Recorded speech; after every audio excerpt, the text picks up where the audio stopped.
Hey everybody, welcome to day 148, and we are finishing John chapter 11 today. And so here we see that the Jewish people who are seeing all the miracles that Jesus is doing are starting to believe in him more and more. And so the religious leaders are becoming more and more concerned. And so we see here the high priest of the time, that he says better for one man to die for the nation as opposed to the nation.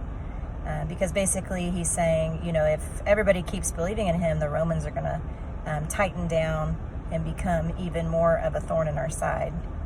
And so he is at this point prophesying basically about the death of Jesus. And little does he know that he will be dying for the nation.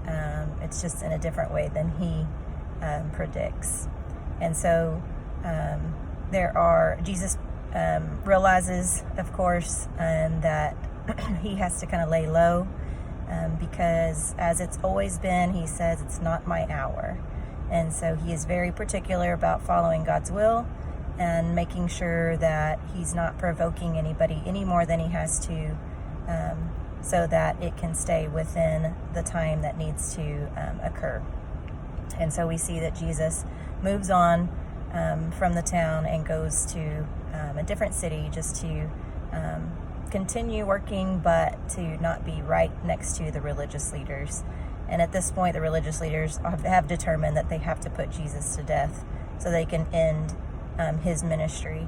Ironically, several of them are believing that he's the Messiah, but they don't see that as a good thing because they want that political rising that Jesus is not there for.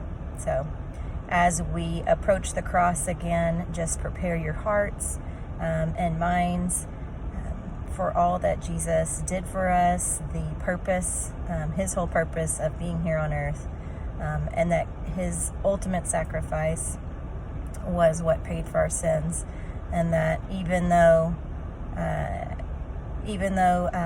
he died for us so that we don't get what we deserve, that he still gives us more than we deserve. So hope you have a great one. I'll see you next time.